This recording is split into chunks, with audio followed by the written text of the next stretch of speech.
Kamusta mga ka-BTB Horror Stories? Isang mapagpalang araw sa inyong lahat. Bago po ang sindak at takutan, gusto ko lang i-shoutout sila Abel Jimenez, Clarice Casiao, Rodel Laurente. Welcome po sa BTB Horror Stories.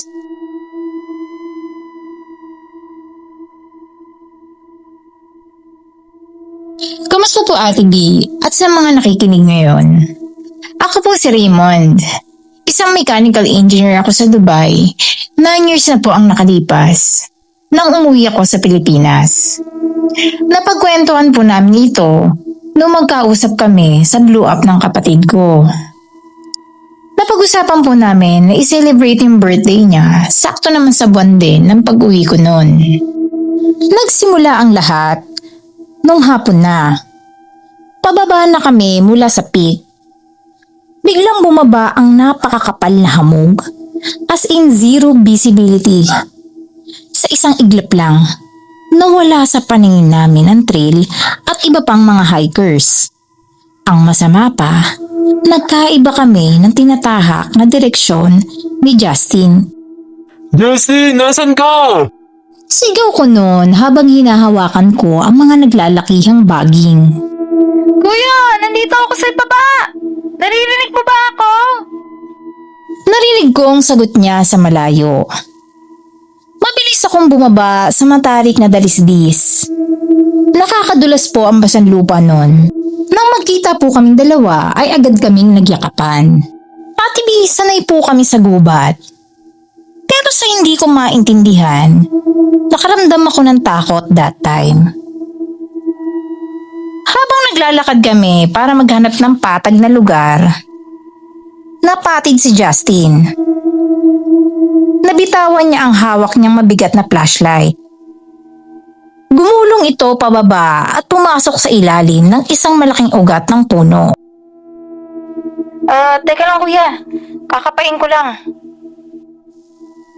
Sabi noon ni Justin habang nakaluhod at ipinapasok ang kamay sa madilim na siwang ng ilalim na ugat.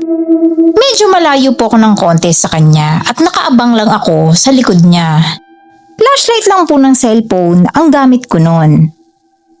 Ilang segundo pa, napansin kong napatigil si Justin. Tapos lumingon siya sa akin nang hindi umaalis sa posisyon. O ano, Justin? Nakuha mo na ba? Kuya, may nakahawa kasi sa kamay ko sa loob. Bitawan mo! Pull, bilis! Pero bago pa siya makagalaw, biglang may humila sa kanya. Ramdam ko yung lakas ng puwersa. Kahit mabilis po yung pangyayari, nahawakan ko po yung backpack ni Justin at buong lakas ko siyang hinila pabalik. Sa tindi ng hilaan, bumitaw ang kung anumang nasa ilalim ng puno. Napahiga kami sa lupa at nang tingnan ko ang kamay ni Justin, may mga kalmot na. Lumayo po kami ng mabilis din sa puno. Binuhusan ko ng tubig yung kamay niya at saka binalutan ng malinis na panyo. Binagtas po ulit namin yung trail. Ramdam ko na natatakot na din si Justin. Kaya sumigaw na ako sa kapal ng hamog. Wala po kasi kami talagang makita, kundi hamog. Habang naglalakad kami, natanggal yung sintas ng sapatos ko. Sinabi ko kay Justin na sandali at itatali ko lang yung sintas ko. Kwento niya sa akin noon, wala naman daw siya naririnig na sinabi ko. Bukod sa diretso lang, Justin. Yun daw ang dinig niya sa boses ko kaya nagdire-diretso lang siya. Pag-angat ko po ng ulo ko Ate B, napamura po ako kasi wala na si Justin. Nagkahiwalay po kami noon. Sigaw ako ng sigaw kung nasan siya. Natakot po ako pero pilit na kumalma. First time po kasi mangyari sa amin yung mga ganitong kababalaghan. Tapos nagkahiwalay pa kami. Alam ko naliligaw na kami that time. Pero sinubukan ko po pa rin siya na hanapin. Naglakad-lakad ako ng diretsyo. Nagbabaka sakali. Nagdadasal na po ako noon na sana wag mapano si Justin dahil baka mapatay ako ng magulang namin. Habang minabagtas ko po yung masukal na gubat, yung lupa ay may paakyat at pababa. Nakatutok lang ako sa dinadaanan ko. Sinusubukan ko na tandaan bawat detalye ng lupa at puno. Tansya ko noon, sobra 1 oras na ako naglalakad. Hindi na ganun kakapal yung hamog. Malinaw na. Pero gabi na noon. Tuwing iisipin kong pabalik ako sa trail, bumabalik ako sa tapat ng parehong puno, kung saan nakuha ang flashlight. Sabi ko, baka naiingkanto na kami. Binaba ko po yung bag ko noon, Ate B. Kasi 'di ba sabi ng matatanda, kapag ganun daw ang nangyari, balik ka rin lahat ng suot. Pero bago ko pa magawa yun, yung mata ko ay napatingin sa isang puno sa di kalayuan. May nakita ako na isang lalaki. Napatigil ako. Sobrang out of place niya sa gitna ng masukal at maputik na bundok. Ang lalaking ito ay nakasuot ng buong corporate attire. Nakabarong at black slacks. Makintabang sapatos at may hawak siya na leather briefcase. Nakatayo lang siya sa tabi ng isang puno.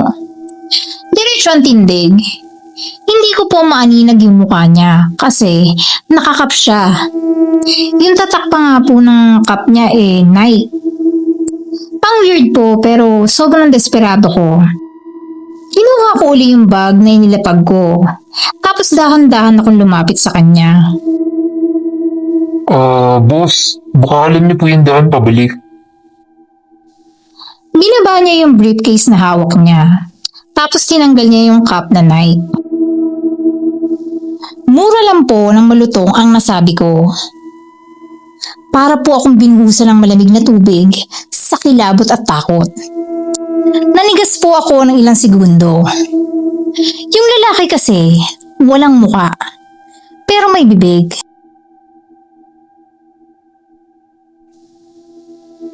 Tapos, bigla na lang may tumubong bibig at unti-unti itong lumaki. Lumalabas yung matatalas niyang ngipin. Ngumiti siya sa akin ng napakalawak, habang ang dila niya na kulay itim ay lumalabas at dinidilaan ng sarili niyang pisngi. Hindi ako nakasigaw. Tumalikod ako at tumakbo ng walang lingon-lingon. Sumabit ang mukha ko sa matinik na baging hanggang sa mahulog ako sa ibabaw ng bangin. Nakahiga ako sa ilalim ng bangin. Hindi naman ganun kasakit yung pagkahulog ko dahil may malaki akong backpack sa likod. Habang papatayo ako noon, naririnig ko na yung boses ni Justin. Kuya, salamat sa Diyos at nahanap din kita. Nandun si Justin sa itaas. Nakadungaw sa akin. Naghulog siya ng baging para makapanhik ako. Nang makarating ako sa itaas, naglakad kami na magkasama. Pero habang naglalakad kami, napansin kong walang tunog ang mga tapak ng paa ni Justin sa mga tuyong dahon. At kapag tinatanong ko siya kung anong nangyari sa kanya, pare-pareho lang ang sagot niya. Ayos lang ako kuya, diretso lang tayo. Huminto din siya na parang nararamdaman niya rin na huminto ako. Para akong maiihi kasi yung ulo ng kapatid ko dahan-dahang umiikot na hindi gumagalaw yung balikat niya. Lumingon siya sa akin gamit ang mukha ng kapatid ko. Tinitigan kong maigi yung mata niya. Nakita ko pa yung reflection ko na baliktad. Basta po yung ulo ko ay nasa paanan. Pinagmumura ko siya noon. Nilapitan ko siya sa sobrang galit ko. Medyo nawala po ng konti yung takot ko. Tinadyakan ko siya ng buong lakas. Parang gusto ko siyang sapakin nun. Natumba po siya sa pagtadyak ko. Si Justin, biglang nawala na parang usok. Tapos may narinig akong mga tawa. Alam mo yung tawa ng mapang-asar? Ganun po yung tono, Ate B. Sabi ko nun sa sarili ko, nag-hallucination na ata ako sa pagod at gutom. Nagpanik ako at muling tumakbo sa dilim. Tuluyan ang nawala ng direksyon. Wala na akong tubig at pagkain nun. Wala na rin yung buwisit na hamog. Kaya nabaybay ko yung sapa na naririnig ko. Pagkakita ko, medyo nabuhayan ako. Uminom po agad ako gamit ang aking mga palad. Tapos yung tubig Ate B bigla na lang naging kulay pula. Tapos lasang kalawang. Dinura ko ito agad at ubo ko na ubo. Buwisit talaga. Naglakad na lang ulit ako pabalik. Sa paglalakad ko, hindi ko na sinisigaw ang pangalan ni Justin. Baka magaya na naman kasi yung mukha niya o makabulabog na naman ako ng nilalang. May nakita po ako mga prutas. Pero hindi ako pamilyar. Basta iba po yung hugis at kulay. Lahat kakaiba. Kung i-describe ko po ito sa inyo, neon yung color niya tapos 3D, gradient, ganun po yung tsura. Nagandahan po ako kaya natitigan ko ng husto. Maya-maya pa ay may lumabas na buhok dun sa prutas. Kumalabog na naman ang puso ko. Iniwas ko na lang yung mata ko at patuloy na naglakad. Ate B, si Justin din po pala, same ng kwento sa akin. Pareho kami ng mga dinana sa gubat nung magkahiwalay kami. Yun po yung kwento niya sa akin. Nakakita pa daw siya ng isang lumang kapilya sa gitna ng gubat. Pumasok daw siya doon para magtago.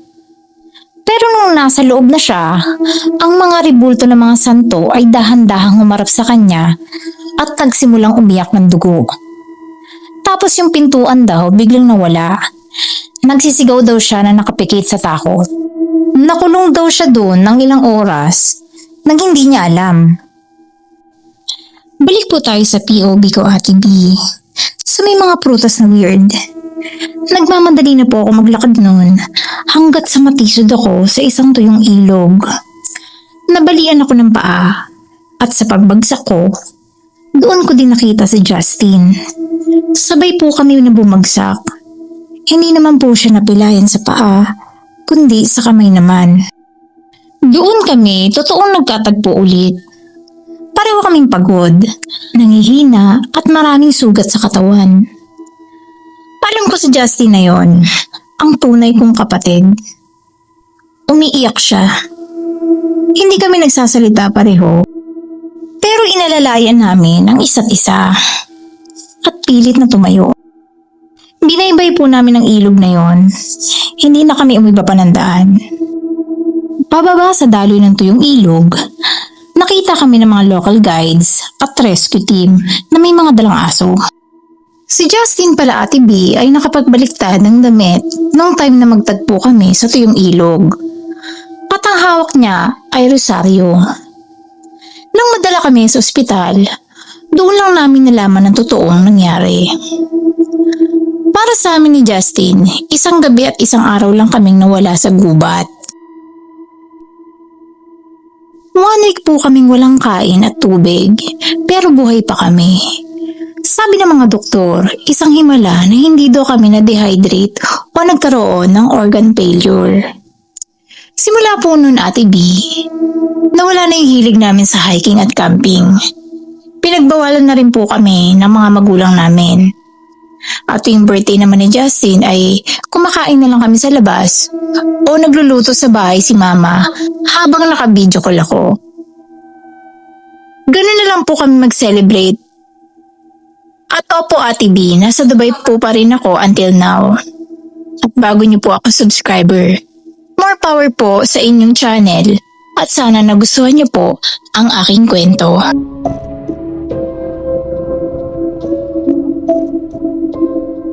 Hello po Ate B, ako po si Ethan. Kasama ko po mag-type dito ang asawa kong si Celine. Naisipan namin ipadala ito sa channel niyo kasi napagkwentuhan namin ito kamakailan habang tinitingnan namin ang mga anak namin. Noon pa po ito nangyari, ilang taon na rin ang nakalipas. Nangyari ito nung mahal na araw, bakasyon namin ng college. 4 kami magkakasama noon. Ako, si Celine, na-crush ko pa lang noon. Saka ang tropa kong si Jerome at ang jowa niyang si Tracy. Dahil Holy Week, mahaba ang biyahe namin. Umaga na nang makarating kami sa registration booth sa paanan ng bundok. Pagdating namin, hinarang agad kami. Sabi ng lalaking nagbabantay, bawal daw umakyat dahil sarado ang bundok kapag mahal na araw. Patay ang Diyos at naglalabasan ang mga demonyo. Nagkatinginan kami at nagtalo ng konti. Sabi ni Celine, Guys, kung bawal, wag na lang natin kaya ituloy. Bumalik na lang tayo. dahil crush ko nga nun si Celine, sumang-ayon ako sa kanya. At si Jerome naman, may pag-aalinlangan sa mukha niya. Seryoso kasi siyang tao at religious. Baka nga hindi maganda na tumuloy tayo. Baka mapano tayo eh. Patay ang Diyos ngayon. Si Tracy naman ay dead ma lang. Spoiled na rich kid si Tracy, pero mabait. Marunong makisama at generous. Kaso talaga minsan may pagkabida-bida. Kabaliktaran naman siya ni Jerome. Hindi naniniwala sa mga pamahiin. Ano ba kayo? Sayang naman yung biyahe natin. Ang layo-layo, no? Napadpad yung petang ko kakaupo. Sa kagabi na, maghahanap pa ba tayo ng hotel dito? Lumapit siya sa lalaki sa booth. Naglabas ng 5,000 pesos at palihim na inabot. Mukhang nasilaw yung bantay. Kaya pinirmahan yung permit namin. Pero may tinawag siyang matandang lokal, si Manggardo. Ihahatid kami hanggang sa bungad ng trail. Si Tracy, para hindi magreklamo si Manggardo, binigyan din niya ng 5,000 pesos. So, total of 10K ang nilabas ni Tracy noon. Tumingin lang sa amin si Tracy at ngumiti. Bago kami iwan ni Manggardo sa bungad ng trail, mahigpit ang bili niya sa amin. O paano mga bata? Hanggang dito na lang ako. Maaga pa lang ngayon, kaya magmadali kayo pa itaas. Saka wag na huwag kayong magpapagabi, bilisan nyo. Huwag din kayong lilihis ng trail. Nagsimula kami maglakad. At dahil nga hindi naniniwala sa pamahiin si Tracy, doon nagsimula ang mga kamalasan namin. May mga nadadaanan kami malalaking puno ng balete. At sa ilalim nun, may nakalatag na mangkok na may lamang sariwang dugo ng hayop, prutas at mga suman. Nasa tingin ko noon ay parang offering ito. Laking gulat namin nung ginawang soccer ball ni Tracy yung mga mangkok. Sinipa niya ng malakas at natapon yung dugo. Napasigaw si Jerome sa galit. Uy, Tracy, ano ba? Ano yan eh? Mayayari tayo niyan. Pero inirapan lang siya ni Tracy. Hello, 2026 na, no? Naniniwala pa kayo sa mga engkanto? Ate B, doon ko po napansin na nanginginig na si Celine sa tabi ko. May third eye kasi siya at may nakikita na siya sa itaas ng puno na hindi namin nakikita. Pagkalipas ng ilang oras, nagsimula na ang totoong kababalaghan sa trail. At ako ang unang binalikan ng bundok dahil hinayaan ko si Tracy. Bumaba ang makapal na hamog. Habang naglalakad kami, may nakikita kaming mga katutubo sa gilid ng mga puno na nakasuot ng mga lumang bahag. Pero para silang hangin. Kapag tinititigan ko ng diretso, biglang nawawala. Pero kapag sa gilid ng mga mata ko, gumagalaw sila at sumusunod sa mismong likod ko. May naramdaman akong malamig na hininga sa batok ko.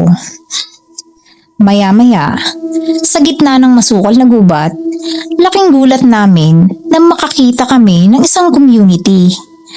May mga kubo at may malalakas na tugtugan na para bang may piyesta. Naaamoy din namin ng masasarap na pagkain. Gutom at pagod na kami kaya natuwa si Tracy. Pero nung tumakbo kami para lumapit, biglang nawala yung mga kubo at nawala rin yung amoy ng mga ulam.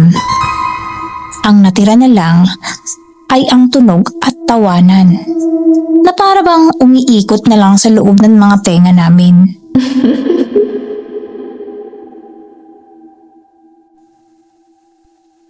At pagkatapos naman nun, biglang may lumitaw naman na parang lumang palengke sa gitna ng trail. Maraming tao, pero napaka-weird nila. Ang lalalim ng mga mata nila at hindi sila kumukurap. Lumapit si Jerome sa isang tindera para magtanong ng daan palabas. Tiningnan lang kami ng tindera. Ginitian kami ng napakalapad. Yung mga ngiti na halos umabot sa tenga. At sa isang kurap ng mata namin, nawala ang buong palengke. Pakiramdam namin noon ay ilang araw na kaming naglalakad sa trail. Ubos na rin ang pagkain namin. Pagod na kami at nanghihina. At umiiyak na noon si Tracy dahil hindi niya na daw kaya. Nagtayo kami ng tent sa gitna ng gubat para kahit papano ay makapagpahinga kami. Nagpahinga na ang lahat sa loob ng tent. Sobrang tahimik ng gubat noon. Biglang may narinig kaming kalaskas sa labas. Tapos may mga naririnig kami bumubulong sa gilid ng tela ng tent. Boses ko yung naririnig ko sa labas.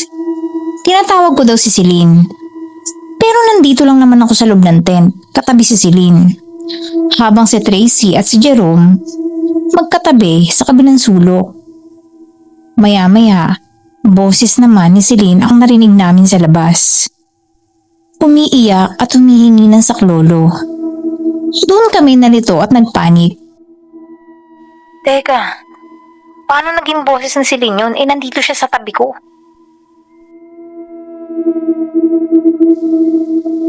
Pero paglingon ko, wala na si Celine sa tabi ko. Nawala siya na parang bula sa loob mismo ng sarili naming tent nang hindi ko napapansin. Sa sobrang takot at panik ni Jerome para kay Celine, binuksan niya yung zipper ng tent at biglang tumakbo sa dilim para maghanap. Sumigaw ako noon na huwag siyang lumabas.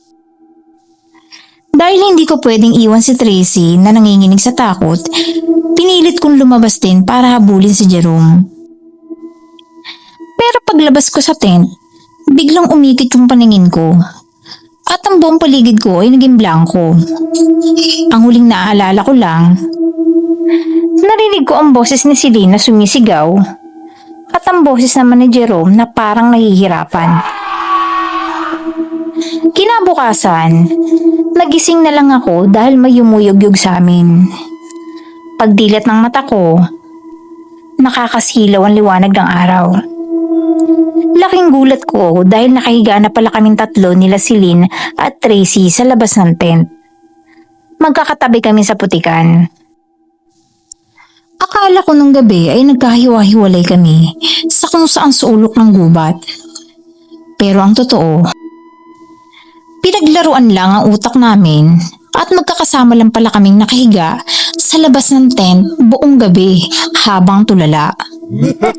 Nakahandusay kami sa pagod at gutom. Wala nang lakas kahit tumayo.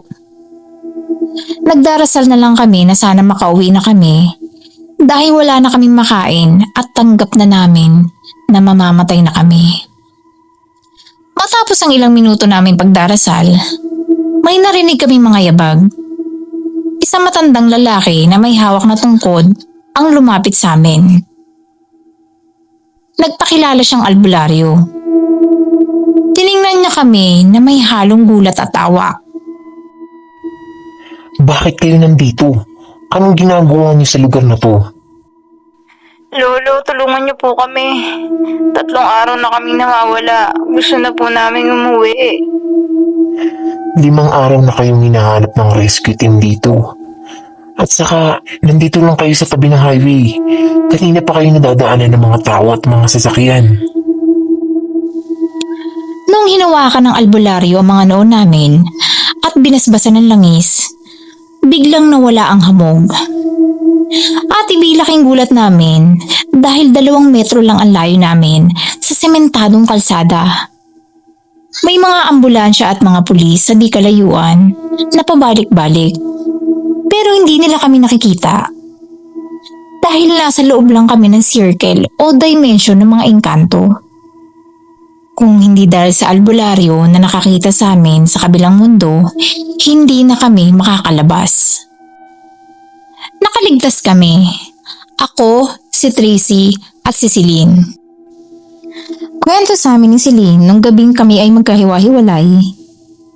Sinapian daw siya ng espiritu ng bundok para gamitin ang katawan niya bilang pain. Dahil nga may third eye siya at may konting kaalaman, nalabanan niya ang engkanto sa kabilang dimensyon. At ginawa niya kami ng proteksyon habang kami ay nakahigalan sa labas ng tent. Pero si Jerome, hindi niya na nailigtas. Si Jerome ang pinakamahina ang loob dahil sa takot. Kaya siya ang tuluyang na-hypnotize ng bundok. Ginamit ng mga engkanto ang boses ng nasapian na si Celine para ihatid si Jerome sa kung saang dako hanggang dalhin siya sa mismong puno ng balete. Natagpuan ng mga rescue team ang bangkay ni Jerome sa itaas ng puno ng balete, kung saan sinipa ni Tracy ang mga mangkok na may dugo. Wala na siyang buhay, nakadilat ang mga mata at nakatahi ang bibig. Buong katawan niya ay binalot ng mga baging. At si Tracy naman, buhay nga siya, pero parang nawala siya sa sarili. Nagka-trauma po si Tracy noon at nagpagamot sa isang psychiatrist. Kaming dalawa ni Celine, kami ang nagkatuluyan. 4 na po ang anak namin ngayon at lahat sila ngayon ay college na rin. Pero sa tuwing sasapit ang mahal na araw, hindi na namin hinahayaan ang mga anak namin na pumunta sa bundok. Dahil alam namin na kapag ang bundok ang sumingil, walang halaga ang kahit anong dami ng pera.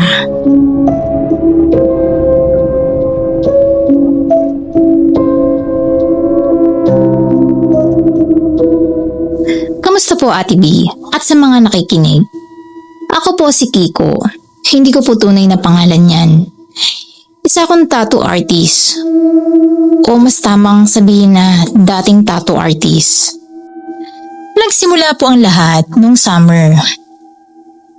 Alam mo naman, kapag lumang magkakabarkada nung high school, biglang nagkakaroon ng bugso ng nostalgia. Yung isang tropa namin ay gumawa ng GC sa Messenger. Ang isa naming kaklase ay pinangalan ng Batch 2018 Reunion/G. Nung una, puro kamustahan lang at asaran. Hanggang sa napunta sa usapang pagpaplano ng getaway.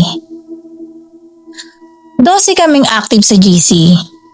Ako, sina Jojo, Mark, Sarah, Grace, Ken, Dave, Paulo, Ice, Nikki, Chris at Christian. Solid kaming magtotropa nung high school. Kaya excited ang lahat. Bago ang mismong akyatan, nagkita-kita muna kami sa isang lokal na bar sa San Pablo para mag-inuman at magplano ng getaway. Sobrang saya. Ang daming kwentong nostalgic. After nun, gumawa kami ng poll vote sa Messenger. Nakalagay doon ang mga pagpipili ang bundok. Mount Makiling, Mount Makulot, at Mount Cristobal. Lamang po ang boto ng Mount Cristobal. Sabi ng isa sa amin ay Devil's Mountain daw yun. Pero hindi siya sure kung totoo. Sabi ng ibang tropa hindi naman daw sikat na campsite yun. At marami namang umaakyat. Nung araw na yun, nagdala ko ng isang mahaba at matalim na taba. Ipanghahawi ko kasi yun sa mga matataas na damo at sanga. At saka proteksyon na rin.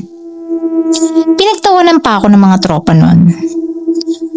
Kompleto naman po kaming nakarating sa Antayan. Pagdating namin sa jump off, sinalubong kami ng isang matandang tour guide na si Tatay Turing. May kakaiba sa kanya nung una pa lang. Tinitingnan niya kami ng mabuti isa-isa, tapos nagbilang ng gamit. Teka, 12 kayo ano? Opo, Tay. Sabay-sabay kaming sumagot. Bago kami magsimula maglakad, may inabot siya sa aming maliit na supot ng asin. O ibulsa niyo to. At pakiusap, kapag nasa loob na kayo ng gubat, huwag kayo magtatawag ng totoo niyong pangalan ha. Gumamit kayo ng mga screen name. At higit sa lahat, huwag kayong lilingon kapag may narinig kayong tumawag sa inyo na pamilyar ang boses.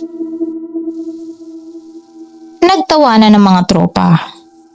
Akala namin ay marketing style lang ng mga guide. Para kunyari, thrilling ang sikat na Devil's Mountain. Pero habang pumapasok kami sa trail, unti-unti nawawala yung mga tawa namin. Iba ang hangin sa Cristobal. Hindi siya yung malamig na nakaka-relax. Malamig siya na mabigat sa dibdib. Tapos yung pakiramdam na madaming matang nakatingin sa'yo. Tapos yung mga puno, parang may buhay na humihinto yung dahon sa paggalaw. Pag dinadaanan namin, sobrang creepy talaga. Bandang 5:00 ng hapon, bago kami makarating sa Camp 2. Biglang bumaba ang makapal na hamog. Zero visibility. Kahit nang kasunod mo sa trail, hindi mo makita. Sobrang weird. Kasi on the spot, nagkahamog. Walang nagsasalita nun. Kita sa mga mukha namin, yung takot. Nasa gitna ako ng linya nang marinig ko ang boses ni Sarah sa likod ko. Kiko, sandali. Pakiayos nga tong strap ng bag ko. Sumabit eh. Lilingon na sana ako, pero biglang sumagi sa isip ko ang sinabi ni Tatay Turing. At ang mas nakakakilabot, naalala ko na si Sarah ay nasa unahan ng linya kasama si Tatay Turing. Dahil mabilis itong maglakad, dahan-dahan kong binaling ang headlamp ko sa tabi nang hindi lumilingon ang buong katawan ko. Doon sa gilid ng trail, sa likod ng isang malaking puno, may nakatingalang figure na kamukha ni Sarah. Suot niya yung red niyang jacket. Nakakatakot, Ate B, kasi habang tinitingnan ko siya, kumahaba yung leeg niya. Parang papunta sa akin. Sobrang creepy po ng smile niya. Tapos tumatawa siya. Yung tunog ng tawa niya parang 3 boses. Kiko, huwag kang hihinto. Diretso lang. Sigaw ni Tatay Turing mula sa unahan. Doon ako natauhan at tumakbo. Nakarating kami sa Camp 2 ng ligtas. Pero lahat kami ay nabalisa. Walang imikan, walang kwentuhan. Rekta nagtayo kami ng 4 na malalaking tent para mabawasan ang takot. Nag-prepare na rin kami ng dinner. Konting usap. Tapos nagpahinga na kami sa kanya-kanyang tent. Ramdam ko noon, Ate B, na walang gustong mag-open up sa nangyari. Feeling ko that time, may nakita din sila gaya ko. Kaso hindi nga kami makapag-usap dahil sa takot. Bantang 2:00 ng madaling araw noon, Ate B. Nakaramdam ako ng sakit sa pantog. Kaya lumabas ako ng tent para umihi. May konting apoy pa noon sa bonfire pagkakaalala ko. Pagbalik ko, may 3 figure ako nakita sa bonfire. Usok na lang nakikita ako sa bonfire. Liwanag na lang ng buwan ang ilaw noon. Sinisipat ko yung 3 nakatalikod sa bonfire. Hindi ko kasi makilala dahil masyadong madilim. Inisip ko na lang na baka nagmumuni-muni lang sila since hindi makatulog. Nagbilang na lang ako sa isip ko. Tiningnan ko ang mga tent at tiningnan ko yung mga tatlong nakaupo. Binilang ko ang mga ulo nila. Siya mang nasa loob ng tent base sa mga anino. Tapos yung tatlo nasa labas. 11, 12, 13. Napatigil ako. Lumamig ang buong katawan ko. 13. 12 lang kaming magkakaklase. Kasama si Tatay Turing. 13 dapat lahat. Pero si Tatay Turing ay natutulog na hiwalay doon sa malayo. Malapit sa camp. Ibig sabihin, kami magkakatropa lang ang dapat nandito. Pero bakit 13 ang nabibilang ko?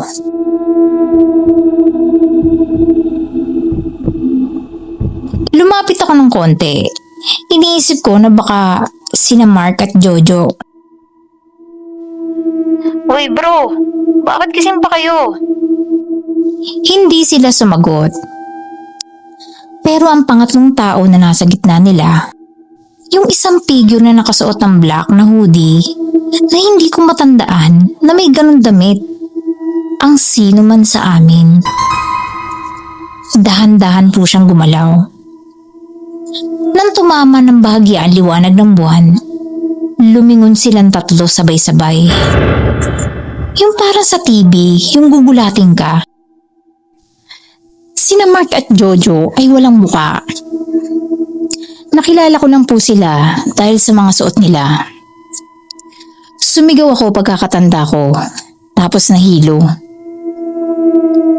Nang magising ako, hindi ko na marinig ang mga boses ng kaklase ko. Wala na ako sa campsite. Napunta ako sa isang madilim at masukal na kuweba.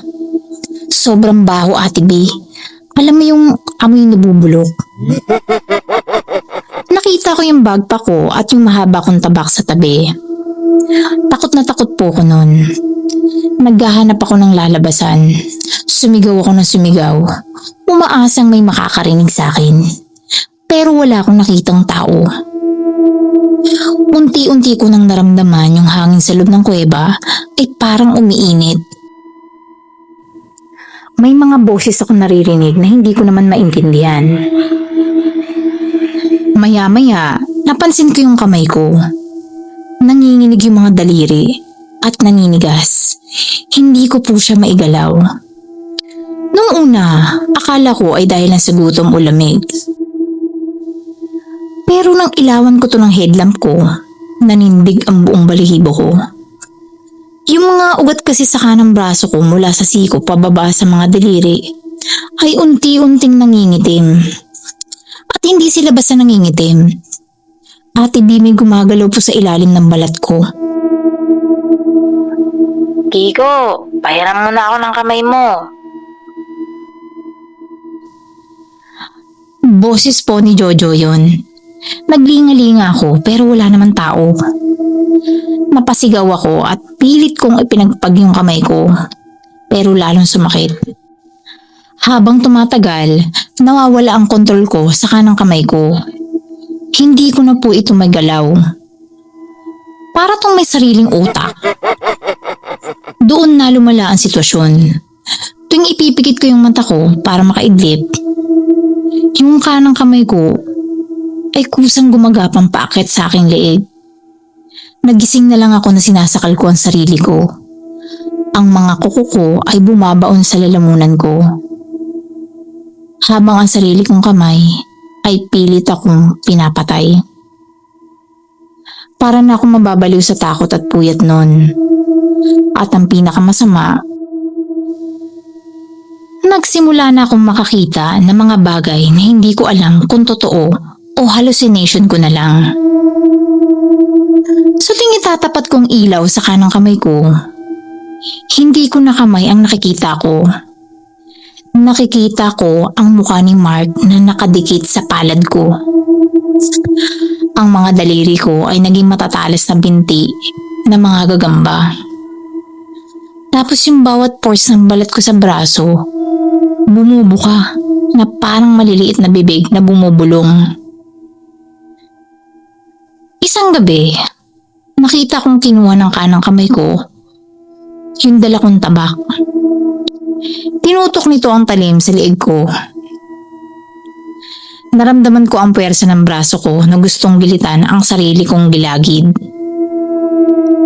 Umiiyak ako habang pinipigilan ng kaliwang kamay ko ang kanang kamay ko. Nasa 5 araw na ako ng pagkawala. Nangihina na ako. Duguan ang leeg ko dahil sa sarili kong mga kalmot. At hilong-hilo na rin ako sa gutom noon. Alam kong kapag hinayaan ko pang sumapit ang susunod na gabi, ay tuluyan na akong mapapatay ng sarili kong kamay.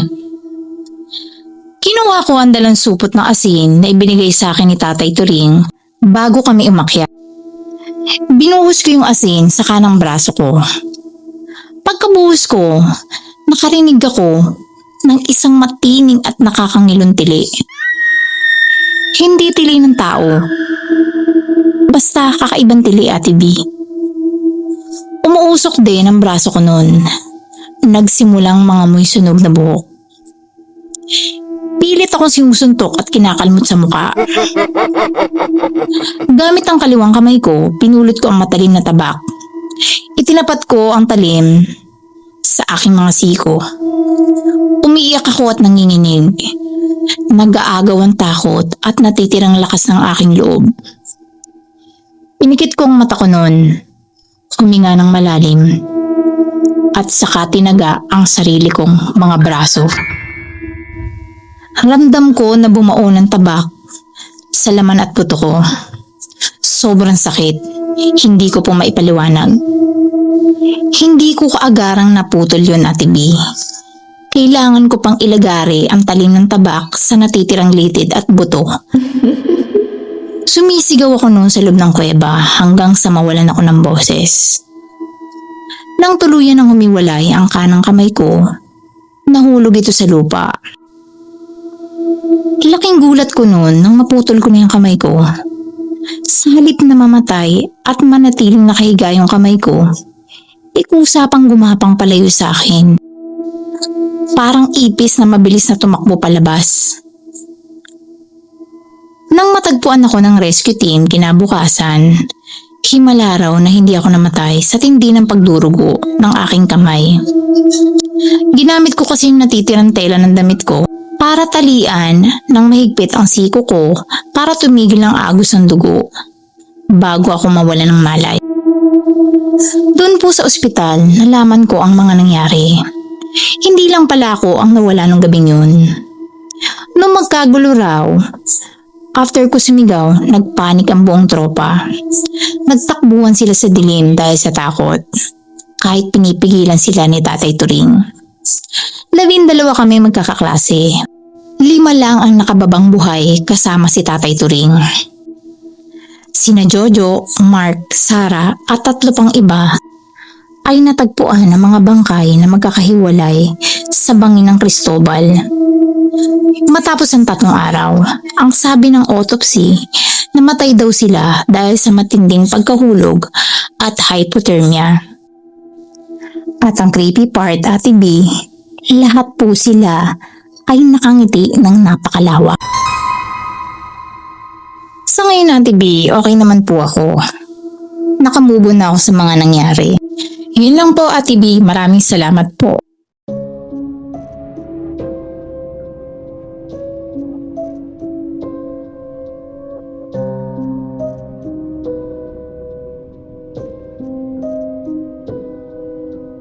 Maraming salamat po sa nagbahagi ng kanilang kwentong katatakutan. At syempre, maraming salamat din po sa ating tagapakinig. At kung nais niyo po magbahagi ng mga kwentong katatakutan, ipadala niyo lamang po ito sa aming email na btbhorrorstories@gmail.com. Huwag kang